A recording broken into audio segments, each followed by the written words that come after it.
नमस्ते सभी को, मैं हूँ सृष्टि और आज हम भगवत गीता चैप्टर 6 ध्यान योग के श्लोक 30 को कवर करने वाले हैं। रोज की तरह पहले मैं संस्कृत में श्लोक को पढ़ूंगी, उसकी इंग्लिश ट्रांसलेशन को देखेंगे और मीनिंग को समझेंगे।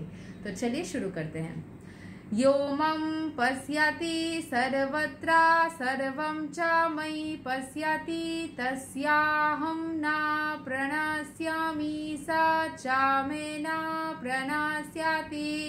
For one who sees me everywhere and sees everything in me, I am never lost, nor is he ever lost to me. मतलब जो हर जगह पे ईश्वर को देखता है वो कभी भी भटकता नहीं है, वो ईश्वर से दूर नहीं होता और कभी भी ईश्वर के लिए भी वो खोया हुआ नहीं रहता। ईश्वर को वो प्राप्त कर लेता है, ईश्वर उसे प्राप्त कर लेता है। तो यहाँ के एक्सप्लेनेशन को समझ लेते हैं।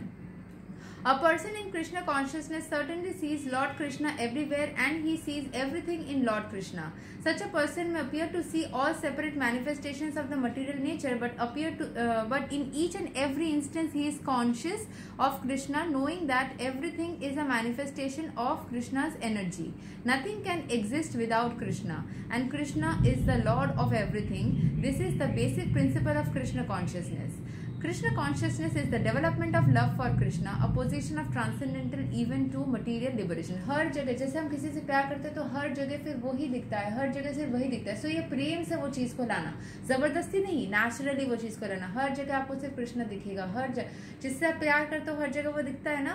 हम बावली जैसा हो जाते हैं। सो उस इंसान के सोल के अंदर भी कहीं ना कहीं ईश्वर का सोल है, तो ईश्वर के उस पर्टिकुलर सोल के एनर्जी से हम थोड़ा सा ज़्यादा प्यार में आ जाते हैं।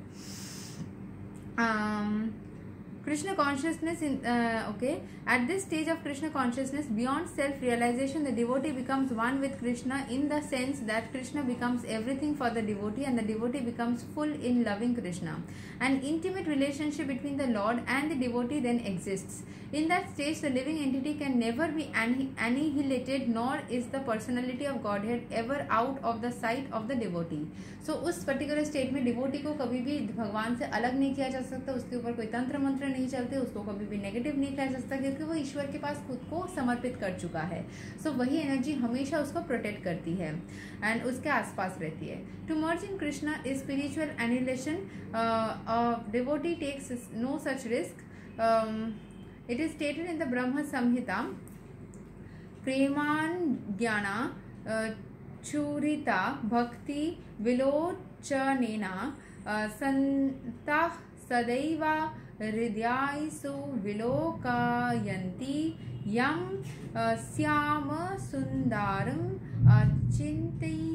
Achintya Guna Swarupam Govindam Adi Purusam Tam अहम भजामी।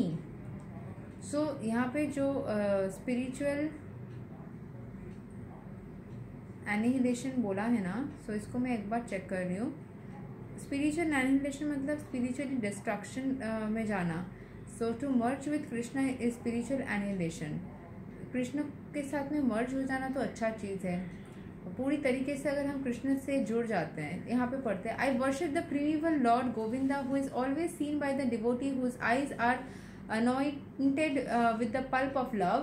He is seen in his eternal form of Syama Sundara, situated within the heart of the devotee. At this stage, Lord Krishna never appears from the sight of the devotee, nor does the devotee ever lose sight of the Lord.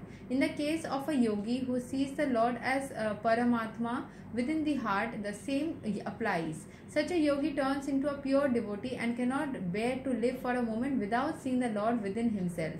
So, जो ईश्वर को यहाँ पे एक line, I think इसका meaning थोड़ा negative में लिखा है, बट कृष्ण से यह इसका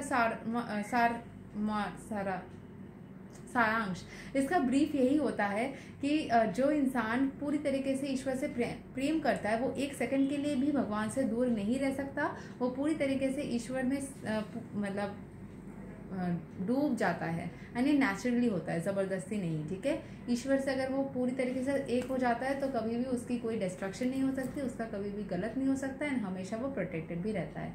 सो ईश्वर के सानिध्य में रहना, जिस किसी फॉर्म में आप कनेक्ट कर सकते हो उस किसी फॉर्म में कीजिए। जिस किसी रिलीजन से आपको, उस किसी रिलीजन से ही आपको अगर कनेक्शन फील होती है या किसी और रिलीजन से कनेक्शन फील होती है, जिस किसी फॉर्म को आप चाहते हो करना उस किसी फॉर्म को ही करो, पर थोड़ा सा स्पिरिचुअल हमेशा बनो।